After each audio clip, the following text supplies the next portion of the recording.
नमस्कार मंडळी, कसे आहात? मजेत ना? मजेतच राहा.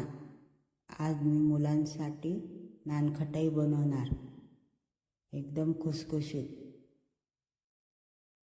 माझ्या पद्धतीने बनवून बघा, एकदम साधी सोपी पद्धत. 2 वाटी मैदा, 1 वाटी तूप, अर्धी वाटी बेसन, 1 वाटी पिठी साखर आणि 2 चमचे रवा अशा प्रकारे घ्यायचं. त्याने कसं पीठ एकदम मऊ आणि होते.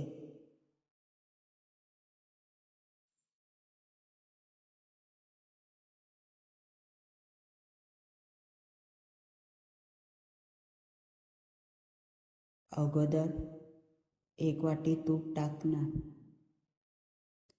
नंतर पिठी साखर,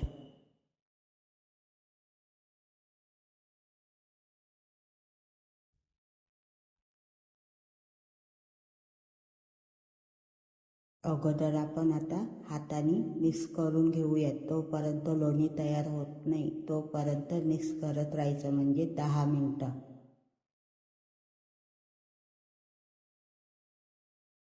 त्याच्यामध्ये ना बेकिंग सोडा ना बेकिंग पावडर, काहीच नाही पाहिजे त्याच्यामध्ये. आपण 10 मिनटं मिक्स करून घेऊ लोणीसारखं.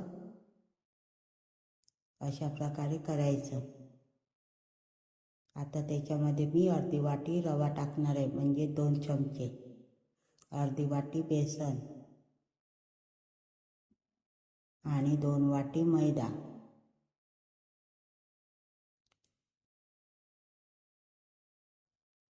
आता चांगलं मिक्स करायचं, जोपर्यंत हातामध्ये मिक्स होत नाही अशा प्रकारे मिक्स करायचं, म्हणजे मऊ होते एकदम. आता आपण त्याचे गोळे बनवून घेऊ. जसा आपल्याला आकार पाहिजे तशा पद्धतीने करायचं.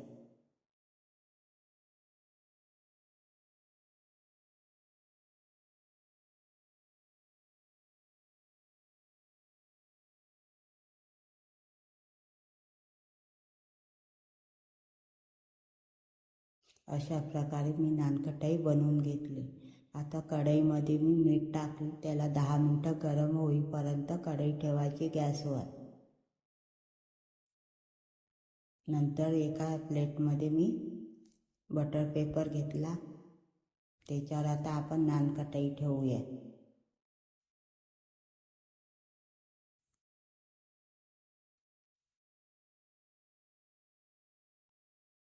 आता याला 10-15 मिनटं गॅसवर ठेवायचं. नाही झालं तर अर्धा तास.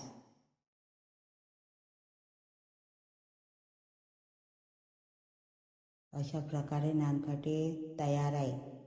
कशी वाटली नक्कीच सांगा.